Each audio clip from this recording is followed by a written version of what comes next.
dalam hidupku. Allah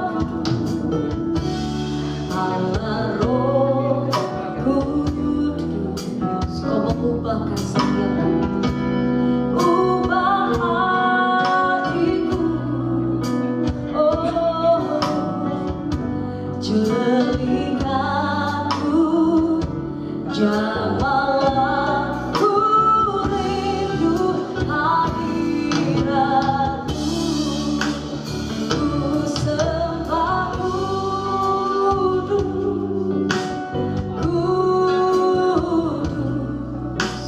kuduslah Tuhan, dan ku sanjung Kamu, Dia mulia.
atas seluruh bumi, makhluk sorak pujimu diagungkan, kamu agungkan, oh Jehovah, kamu agungkan. Mari kami berdiri bersama.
Kesukaan selalu ada setiap hari, lembaga pun telah berakhir seluruh. Semua bersuka cita dengan sukacita Tuhan hari, dengan sorak-sorai berpuji, tunaikan pujian haleluya dari bagi Dia.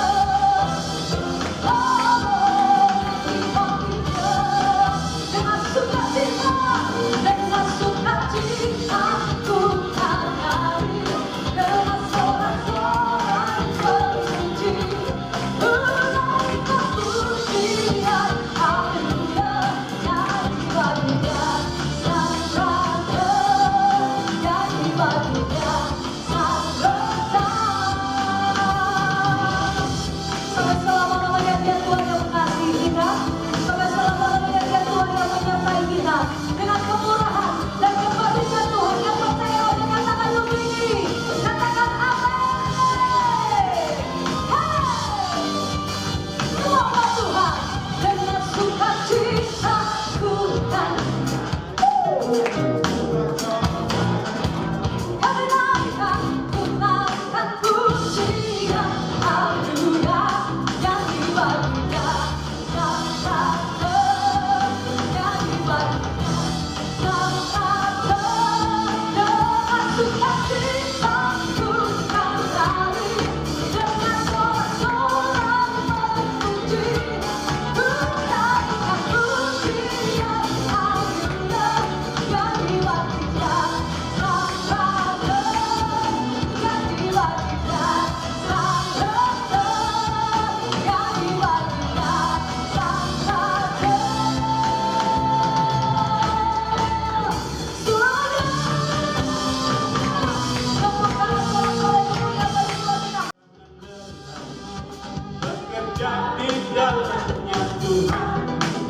Roh Kudus yang beri kekuatan, yang mengajar dan menopang.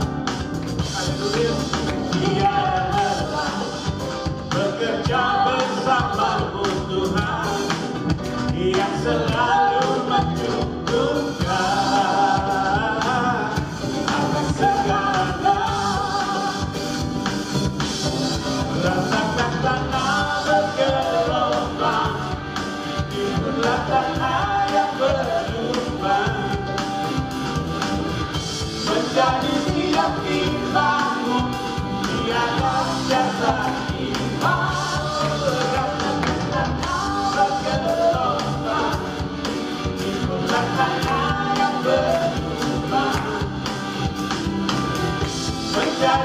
siap dibangun di atas dasar iman.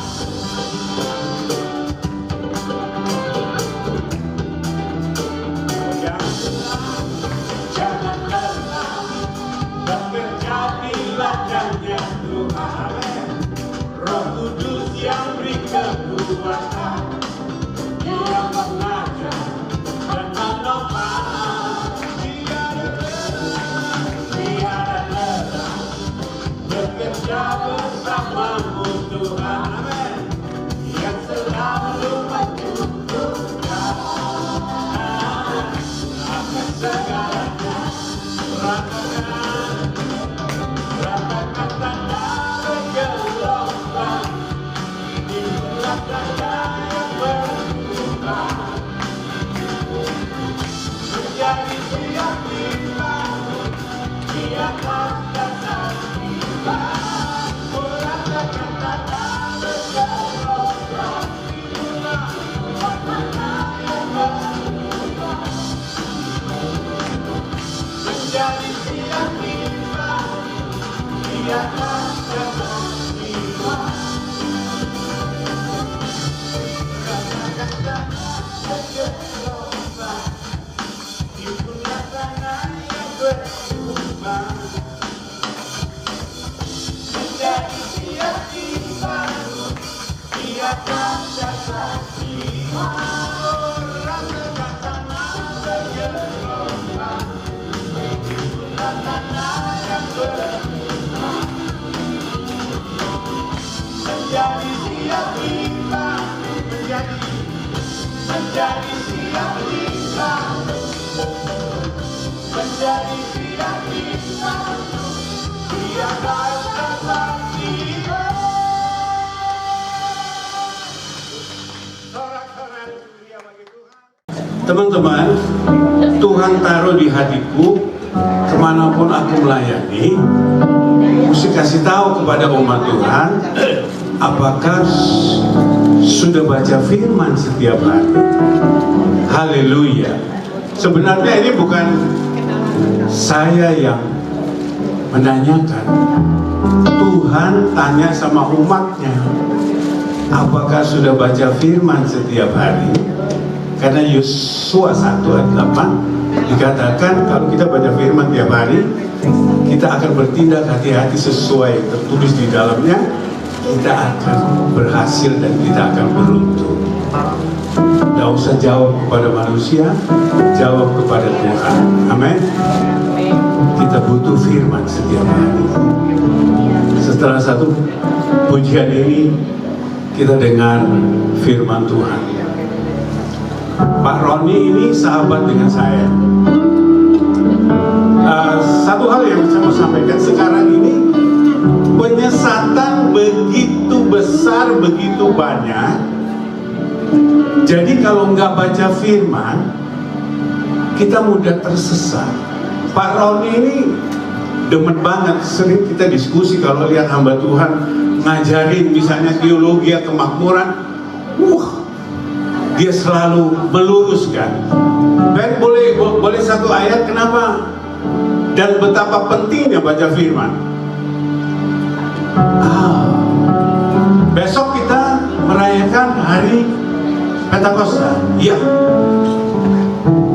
Tetapi penghibur, kita baca sama-sama 1, 2, 3. Tetapi penghibur yaitu apa? Roh Kudus yang akan diutus oleh Bapa dalam namaku. Besok kita memperingati hari pencurahan roh. Jadi kalau saudara dan saya baca firman, itu sama dengan kita tinggalkan segala aktivitas, kita baca firman dan kita diajar langsung oleh Roh Kudus. Selanjutnya, Dialah yang akan apa? Mengajarkan segala sesuatu kepadamu dan akan mengingatkan kamu akan semua yang telah Yesus katakan kepadamu. Saya bersyukur dikasih kekuatan untuk baca firman setiap hari. Saya harus bagikan, sehingga kalau ketemu pengajaran yang sesat, hati kita nggak sejahtera. Roh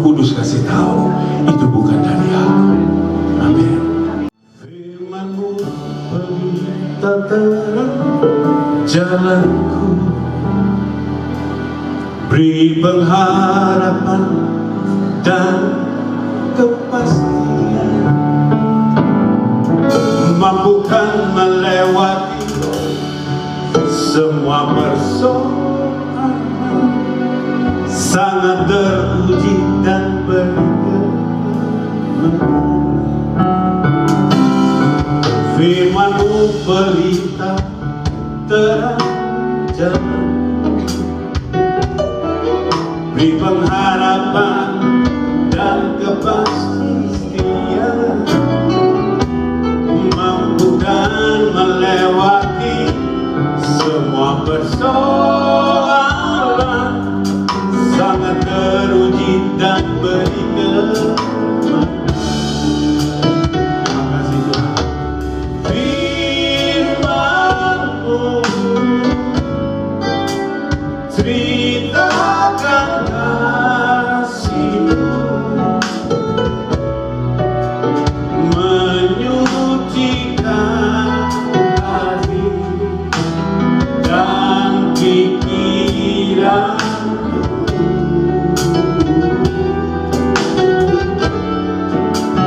menjadikan berkat kehidupan sampai kami menjadi harta kesayangan. Aku mau baca firman. Firman-Mu pelita terang jalanku, beri pengharapan dan kepastian, mampukan melewati semua persoalan, sangat teruji dan yang mau baca firman tiap hari kita pasti berdiri. Firman-Mu ceritakan kasih-Mu, menyucikan hati dan pikiranku. Firman-Mu jadi berkat bagi kita, menjadikan berkat untuk kehidupan kita, kehidupan kekal,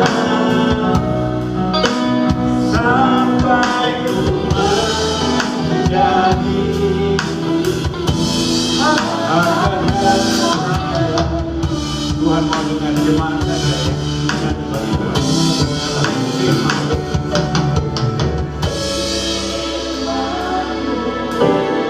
Urapan atas kami, berikan kepada kami kekuatan untuk membaca firman-Mu setiap hari Tuhan.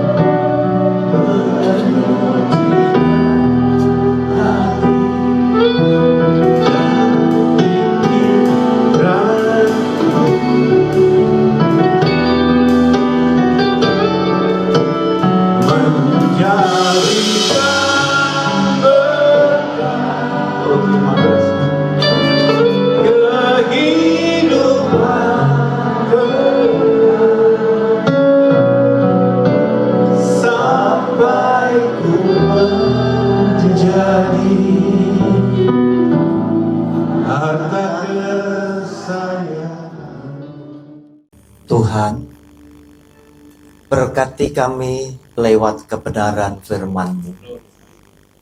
Oleh karena kami tahu firman-Mu adalah pelita yang akan menuntun setiap langkah kaki kami. Urapi kami dengan urapan yang sama, sehingga ketika firman-Mu sampai kepada kami, firman-Mu tidak pernah kembali dengan sia-sia. Namun sebaliknya, firman Tuhan yang hari ini boleh kami dengar akan menjadi berkat yang luar biasa di dalam hidup setiap kami. Oleh karena itu Bapa, berbicaralah kepada setiap kami telah siap mendengar sabda firman Tuhan. Di dalam nama Tuhan Yesus, kami percaya dan sudah berdoa. Haleluya. Amin. Saudara, saya persilakan duduk kembali. Hari ini kita mau renungkan satu tema. Terang itu menerangi kegelapan. Saudara, dosa diibaratkan oleh firman Tuhan sebagai kegelapan. Kesucian, kekudusan, kebenaran Yesus Tuhan kita adalah terang yang sejati. Saudara, kita mau baca lebih dulu 2 ayat firman Tuhan dari Yohanes pasal 1 ayat ke-5 dan Yohanes 8 ayat 12. Yohanes pasal 1 ayatnya yang ke-5. Terang itu bercahaya di dalam kegelapan, dan kegelapan itu tidak menguasainya. Artinya, kegelapan itu dikuasai oleh terang, dan kegelapan itu ditelanjangi oleh sang terang. Dosa itu dibuka oleh dia. Dosa itu dicelekkan oleh dia kepada setiap orang yang sementara waktu merasa hidupnya itu baik-baik saja. Khususnya bagi mereka yang belum dengan sungguh-sungguh menerima Yesus sebagai Tuhan dan Juru Selamatnya secara pribadi. Yohanes 8 ayat 12. Yesus Tuhan bersabda demikian. Maka Yesus berkata pula kepada orang banyak, katanya, Akulah terang dunia, barang siapa mengikut aku, ia tidak akan berjalan dalam kegelapan, melainkan ia akan mempunyai terang hidup. Saudara, saya punya seorang sahabat yang 7 tahun yang lalu, dia belum menerima secara sungguh-sungguh Yesus sebagai Tuhan dan Juru Selamatnya secara pribadi. Dia berkata di dalam hatinya, ini kesaksiannya dia, saya yakin saya bisa hidup dengan moralitas yang tinggi. Kenapa? Karena dia tahu prinsip-prinsip kehidupan yang harus dia lakukan di tengah-tengah masyarakat yang majemuk ini. Dia sebagai orang yang cerdas sekali, sukses di dalam bisnisnya, dia punya pergaulan yang luas, dan dia berpendapat, yang penting hidup ini tidak merugikan orang lain. Yang penting hidup ini tidak nyusahkan orang lain. Yang penting hidup ini tidak pelit, suka membantu menolong orang lain dan suka berderma. Maka itu yang dia lakukan. Dan dia mendapatkan penilaian, mendapatkan feedback dari teman-teman yang ada di dalam komunitasnya. Karena dia suka traktir teman-temannya makan, bepergian dan lain sebagainya, dia dinilai. Dia ini adalah orang yang baik, sahabat yang baik, sahabat yang peduli, dan lain sebagainya. Maka dia merasa dengan modal yang seperti ini, dia merasa cukup bahwa suatu hari kelak, kalau Tuhan panggil dia, dia akan diselamatkan. Saudara, rupanya Tuhan itu sayang sama dia. Dia punya istri, itu orang yang aktif di dalam persekutuan doa. Suka berderma, suka juga bagi-bagi dengan orang-orang yang di panti Wreda, di panti asuhan. Nah, suatu hari dia diminta, Pak, antar aku ke persekutuan doa. Dia nganter istrinya. Kemudian dia mikir, Daripada aku nunggu istriku, aku ada di mobil, mending aku ikut join sekalian. Kata dia, aku kepingin juga melihat yang dilakukan istriku sama ibu-ibu dalam persekutuan doa itu apa. Sekaligus dia mau ngukur apa yang dilakukan mereka dan yang sudah aku lakukan, kira-kira aku ini sudah on the track atau bukan? Belum. Aku ini masih ketinggalan atau bahkan aku lebih baik dari mereka. Nah, setelah teman saya ini masuk, dia bilang, saya jadi kaget. Persekutuan doa tadi ternyata setiap peserta itu diminta sharing singkat firman Tuhan. Ibu-ibu itu sharing satu-satu. Kemudian dia mulai berpikir, apa yang aku bisa sampaikan? Aku jarang baca firman Tuhan. Aku nggak tahu. Hari itu dia nggak bisa menyampaikan. Sepulang dari persekutuan doa, sahabat saya bilang, saya bertekad mau mulai mempelajari Alkitab firman Tuhan. Supaya apa? Aku tahu apa yang ada di dalamnya.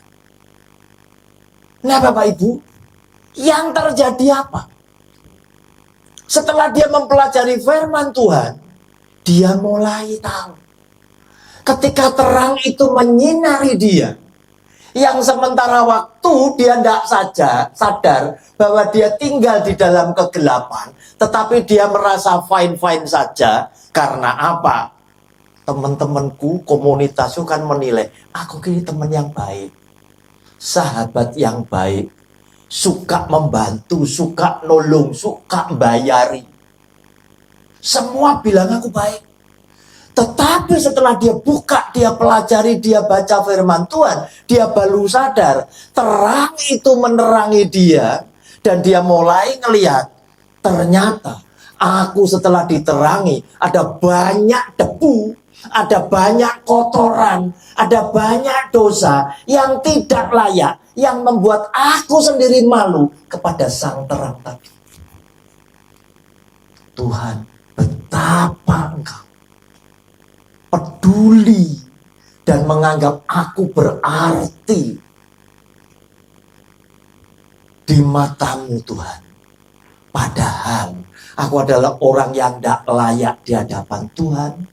Sampai-sampai Engkau berkenan tebus dosaku dengan nyawamu di atas kayu salib. Saudara yang dikasihi oleh Tuhan, banyak orang yang sebetulnya baik secara roh. Tetapi karena dia belum dijamah oleh Tuhan, belum baca firman Tuhan, dia nganggap apa yang dia lakukan itu baik. Dan itu juga cukup sebagai modal untuk nanti ketika dia dipanggil, dia yakin dia diselamatkan. Saudara yang dikasihi oleh Tuhan, lebih lanjut Yohanes pasal 3 ayat 18 sampai dengan 21.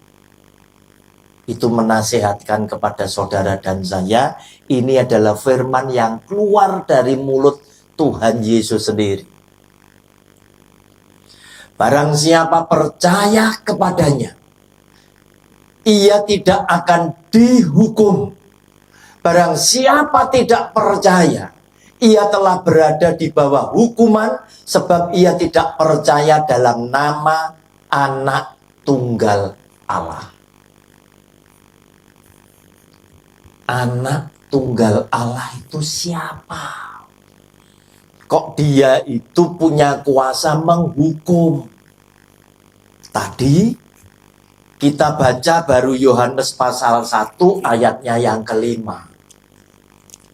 Kita mau baca mulai dari ayat 1. Oleh karena itu, biasakan baca ayat Alkitab itu lebih banyak.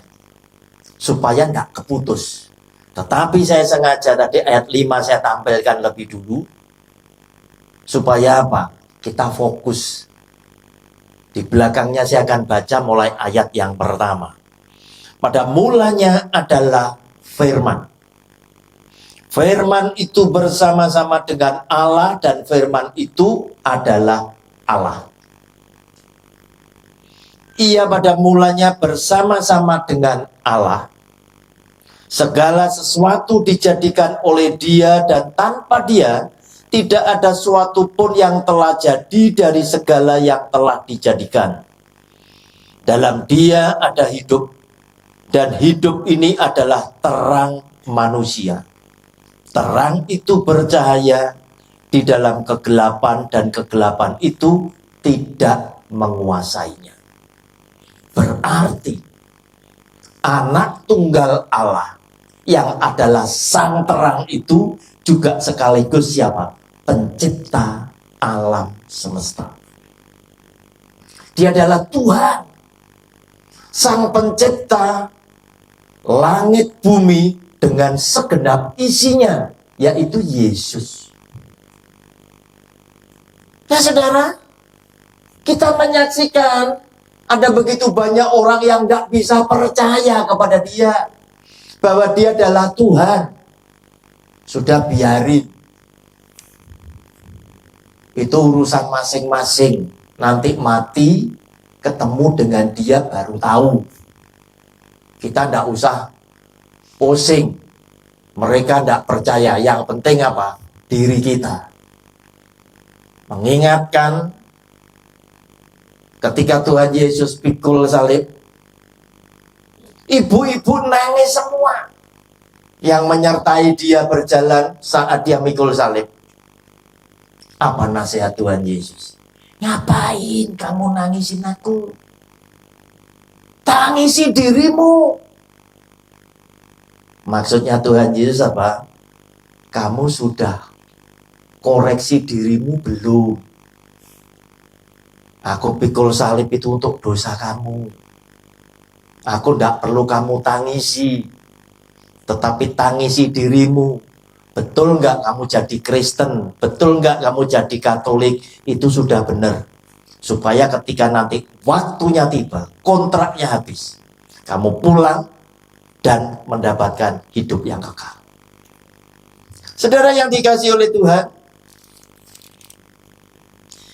kemudian kita lihat lagi ayat 19-nya. Dan inilah hukuman dalam dunia, tetapi manusia lebih menyukai kegelapan daripada terang, sebab perbuatan-perbuatan mereka jahat. Saudara, sama seperti teman saya. Dia disadarkan. Karena apa? Tuhan, banyak sukses yang tak raih. Itu belum tentu dengan cara yang menyenangkan hati Tuhan. Belum tentu. Setelah dia membaca firman Tuhan, merenungkan firman Tuhan, dia baru sadar. Ngapain aku bawa tamu? Harus ke dunia gemerlapannya tadi. Gak ada tuh tempat yang lebih bagus. Tempat yang lebih suci. Gak ada tuh tempat yang lebih disenangi oleh Tuhan dibandingkan tempat-tempat yang demikian. Sepertinya kalau orang laki itu tugas luar kota, itu kayak orang merdeka gitu. Merdeka dari pengawasan sang istri. Saudara, kalau engkau mencintai istrimu, kemanapun kamu pergi, kamu akan tetap takut sama Tuhan. Kenapa? Walaupun istriku bisa aku bohongi, tetapi ada mata Tuhan yang selalu tahu akan keberadaanku. Saudara yang dikasihi oleh Tuhan, mereka yang merasa baik-baik saja setelah mendengar firman Tuhan, dia tahu ternyata ada begitu banyak perbuatan yang tidak layak yang mendukakan hati Tuhan, yang berdosa, yang dia sudah perbuat. Walaupun itu berdampak juga sukses secara jasmani.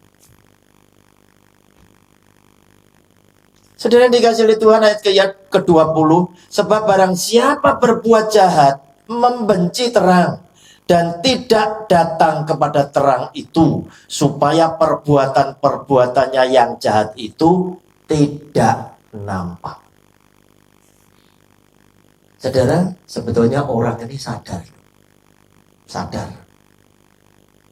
Sesuatu yang tidak baik, sesuatu yang berdosa, dia tidak berani lakukan terang-terangan di depan publik. Tidak berani. Orang kalau selingkuh pun, itu sembunyi-sembunyi. Orang kalau melakukan bisnis yang ilegal, itu pun tiarap-tiarap terus. Sama. Nah saudara, dikatakan oleh firman Tuhan, sebab barang siapa berbuat jahat, membenci terang, dan tidak datang kepada terang itu, supaya perbuatan-perbuatannya yang jahat itu tidak nampak. Nah saudara, kita sebagai anak Tuhan, begitu kita melakukan sesuatu yang jahat, Roh Kudus yang tinggal di dalam hidupmu itu selalu ngomong, jangan.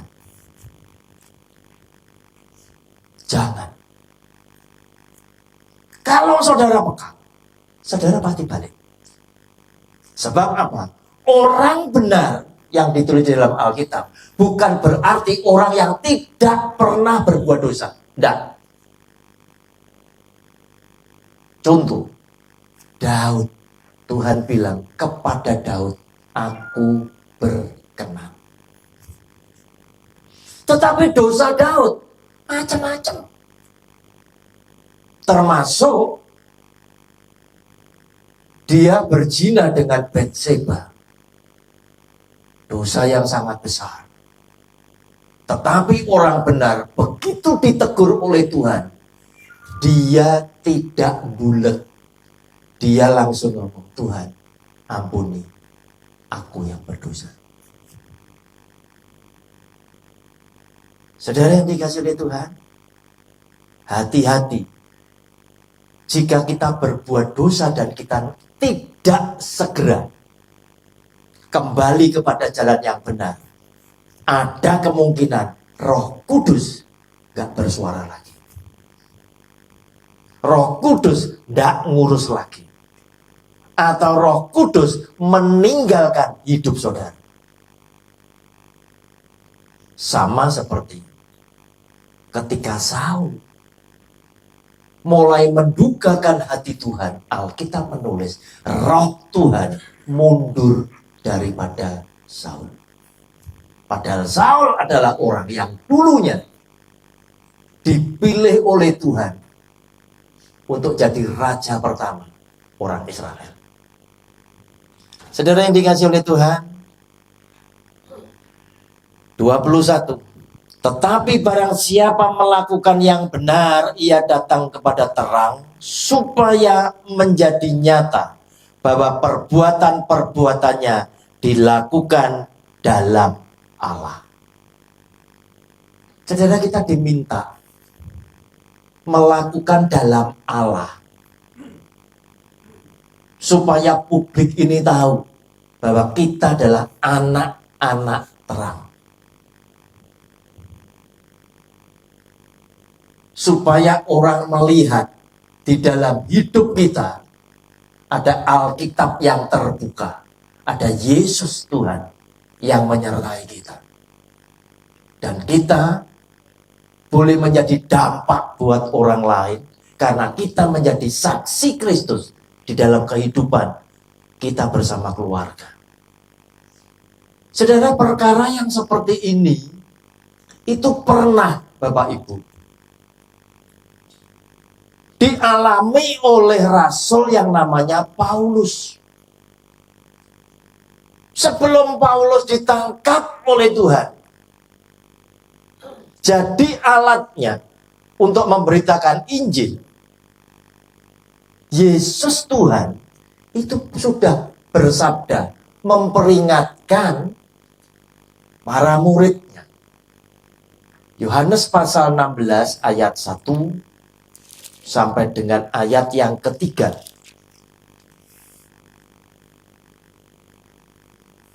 Dan sampai sekarang, orang yang memperlakukan demikian itu masih ada.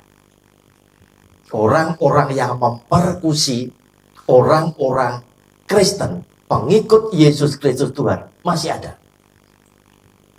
Semuanya ini kukatakan kepadamu, supaya kamu jangan kecewa dan menolak aku.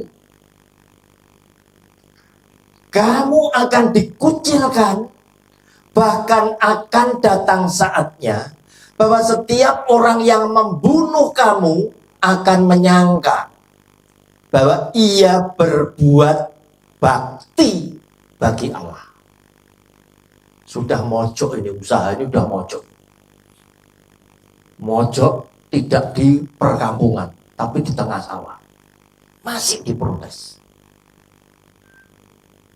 Saudara yang dikasihi oleh Tuhan,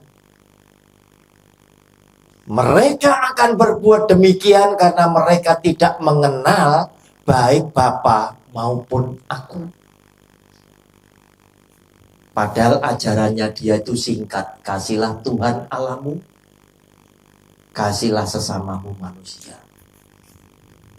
Semua agama klaim dirinya bahwa ajaran mereka dasarnya adalah kasih sayang. Semua. Tetapi kita tinggal lihat hasilnya seperti apa masing-masing pengikut.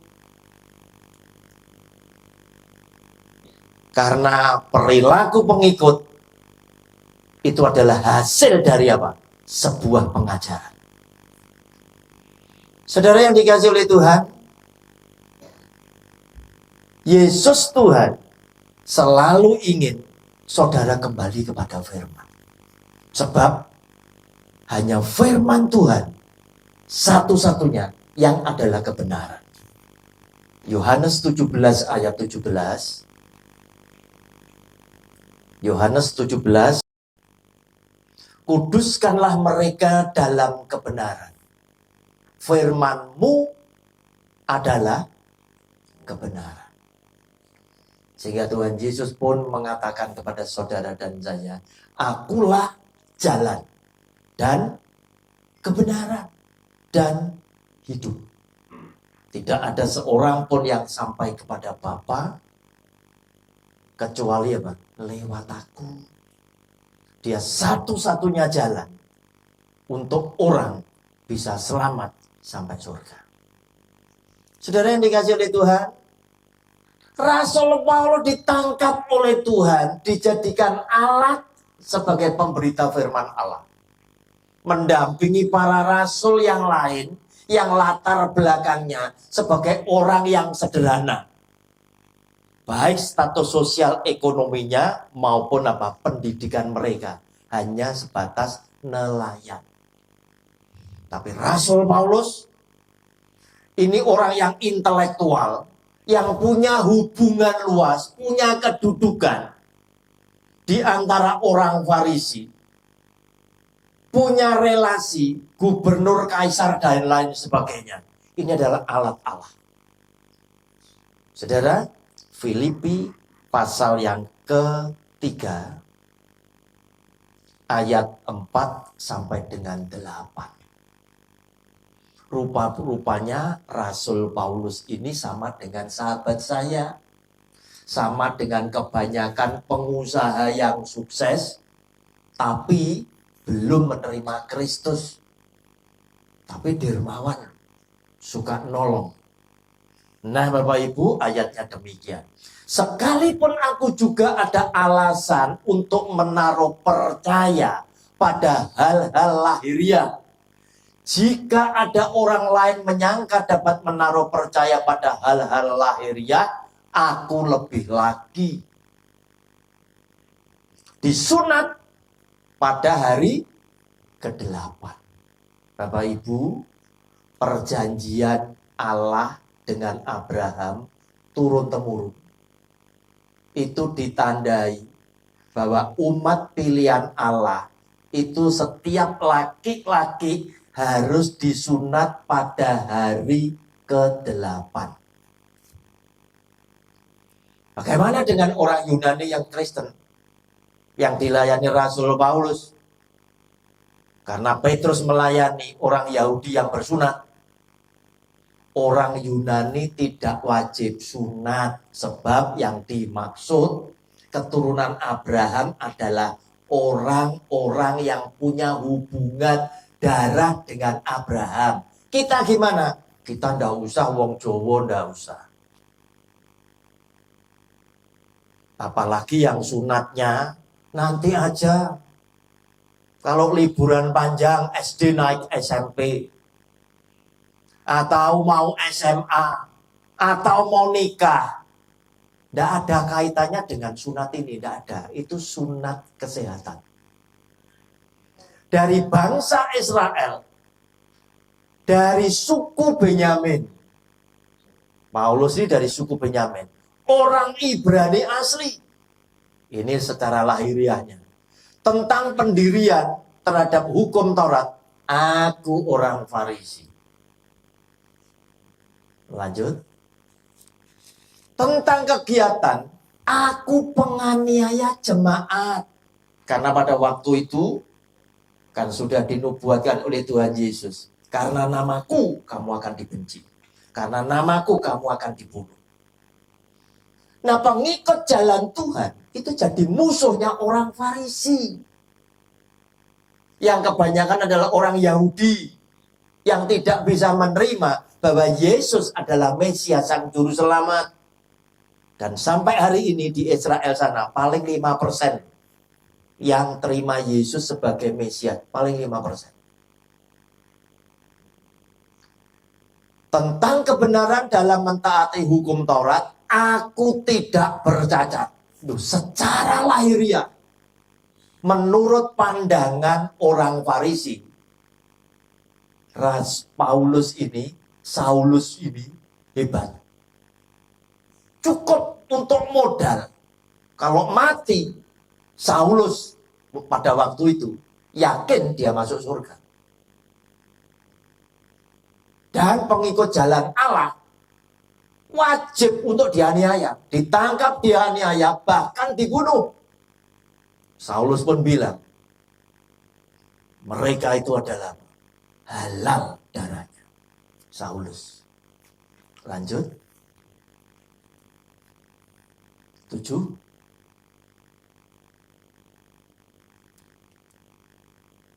Tetapi apa yang dahulu merupakan keuntungan bagiku, sekarang kuanggap rugi karena Kristus.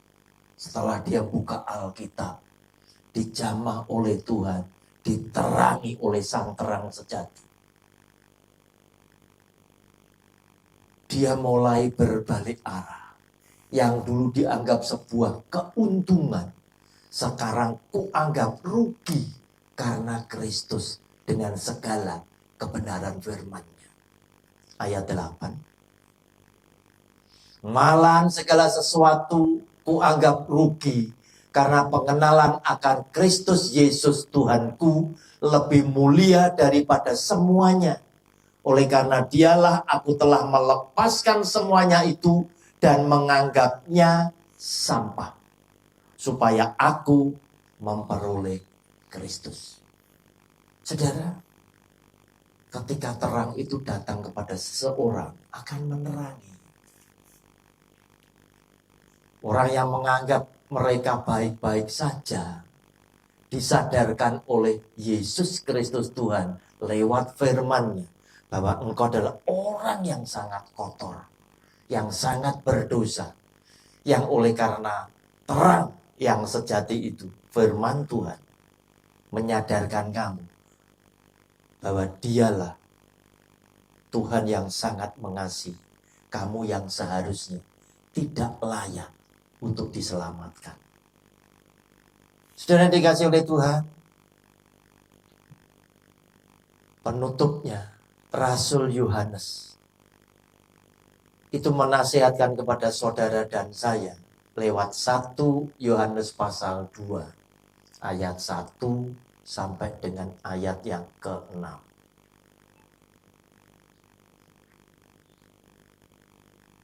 1 Yohanes pasal 2 ayat 1 sampai dengan yang ke-6. Anak-anakku, hal-hal ini kutuliskan kepada kamu, supaya kamu jangan berbuat dosa. Saudara, kalau saudara menjadi milik Tuhan, saya yakin kamu akan benci terhadap dosa. Kenapa? Karena ketika kita sudah disucikan oleh darah Tuhan Yesus, kita merasa sayang. Jika kita berbuat dosa sekecil apapun, itu akan menjadi noda lagi.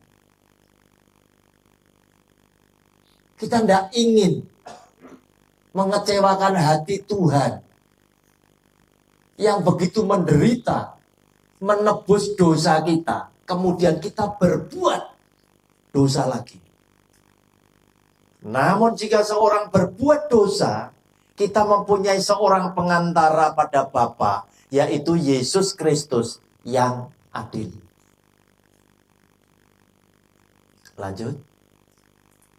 Dan ia adalah pendamaian untuk segala dosa kita, dan bukan untuk dosa kita saja, tetapi juga untuk dosa seluruh dunia. Saudara, jadi kematian Tuhan Yesus di atas kayu salib bukan untuk sekelompok golongan, bukan. Tetapi kematian dia di atas kayu salib itu untuk dunia. Semua diampuni.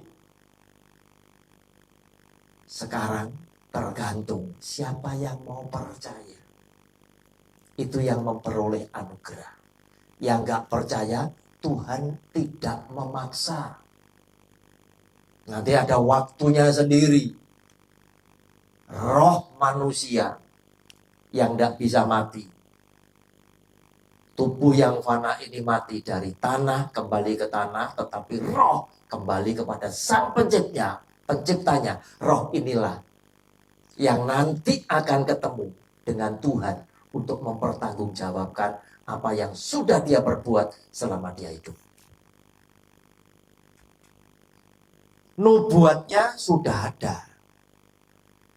Sebelum kita lanjut, kita melihat nubuat Nabi Hosea. Hosea 6 ayat kedua.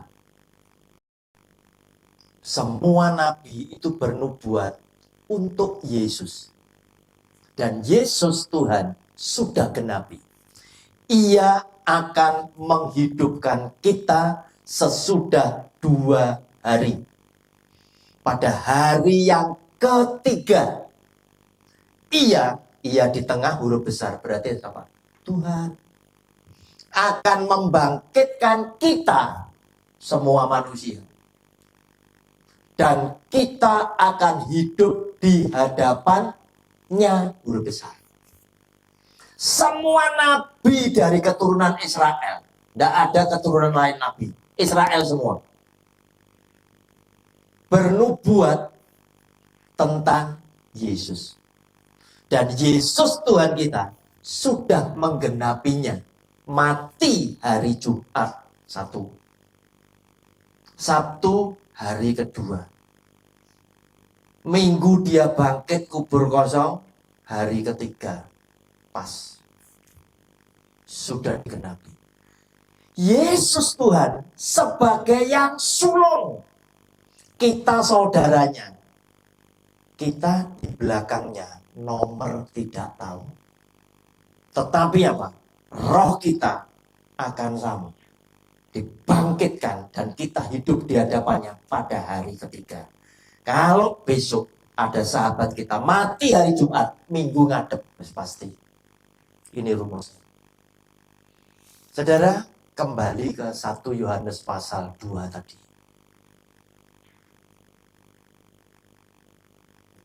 1 Yohanes pasal 2 ayatnya yang kedua.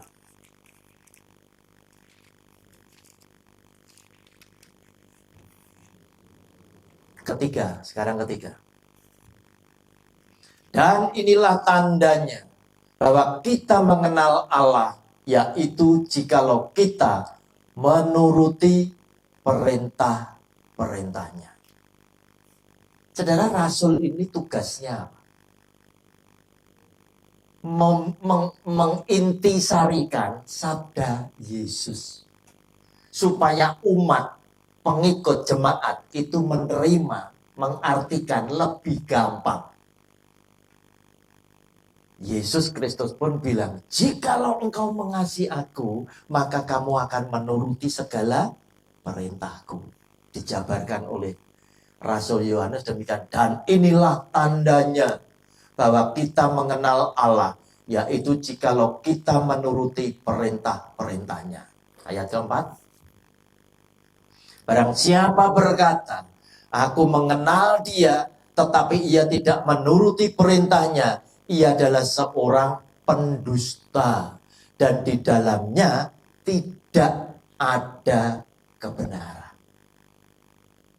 Saudara, kalau tidak ada kebenaran, berarti kita bukan anak Allah. Kalau kamu dan saya dicap sebagai pendusta, berarti kita anaknya siapa? Anak iblis. Karena iblis berdusta sejak awal. Dia berdusta. Saudara, buka Alkitab, muncul ular tua tadi yang mendustai Adam dan Hawa. Ayat 5. Tetapi barang siapa menuruti firman-Nya, di dalam orang itu sungguh sudah sempurna kasih Allah. Dengan itulah kita ketahui bahwa kita ada di dalam Dia. Saudara, sebetulnya di dalam Yesus itu tidak sulit. Kenapa? Karena dia memang berkenan. Ayo kamu tinggal di dalam aku dan aku di dalam kamu. Dia menyediakan diri. Dia menyediakan hati.